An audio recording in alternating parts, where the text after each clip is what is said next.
ചില്ലകൾ മുറിച്ചു മാറ്റാനുള്ള തീരുമാനത്തിന്റെ മറവിൽ മലപ്പുറത്ത് പഞ്ചായത്ത് ഭൂമിയിൽ നിന്ന് ലക്ഷക്കണക്കിന് രൂപ വില വരുന്ന മരങ്ങൾ മുറിച്ചുകടത്തി.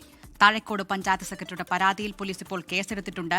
ചില്ലകൾ മാത്രമാണ് മുറിച്ചു മാറ്റിയതെന്നും മരങ്ങൾ മറ്റാരോ മുറിച്ചു കടത്തിയതാണ് എന്നുമാണ് ചില്ലകൾ മുറിച്ചു മാറ്റാനുള്ള ചുമതലയുണ്ടായിരുന്ന ഇടതംഗം മൊയ്തു പുപ്പിലാക്കലിന്റെ വിശദീകരണം.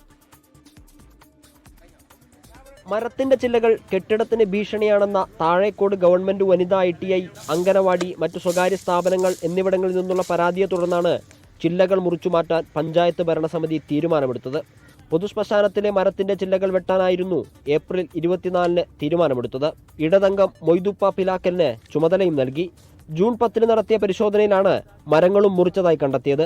ചില്ല മുറിക്കാനെന്ന പേരിൽ ഒരു പകൽ കൊള്ളയാണ് ഇവിടെ നടന്നിട്ടുള്ളത്.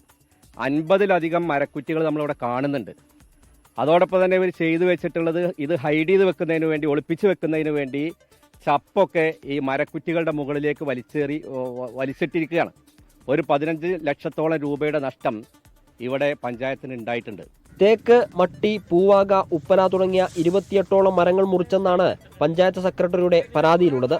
ചില്ലകൾ മാത്രമാണ് മുറിച്ചതെന്നും മരം മറ്റാരോ മുറിച്ചു കടത്തിയെന്നും മൊയ്തുപ്പു പിലാക്കൽ. പണിക്കാരെ വിളിച്ച് ഈ പറയപ്പെട്ട രീതിയിലുള്ള സ്ഥലങ്ങളിലെ മരത്തിന്റെ ചില്ലകൾ അത് വെട്ടി പൂർത്തീകരിച്ച് അതിന്റെ തുക അവർക്ക് കൊടുക്കുകയും ചെയ്തു.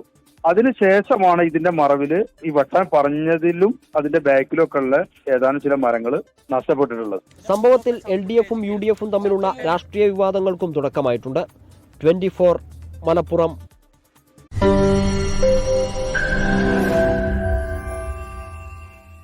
ലോകത്തെവിടെയായാലും ഏത് സമയത്തും 24 വാർത്തകളും ഓഗ്മെന്റഡ് റിയാലിറ്റി പാക്കേജുകളും എക്സ്പ്ലെയിനറുകളും വിശദമായി കാണാൻ ഞങ്ങളുടെ YouTube ചാനൽ നിങ്ങൾക്ക് സബ്സ്ക്രൈബ് ചെയ്യാം.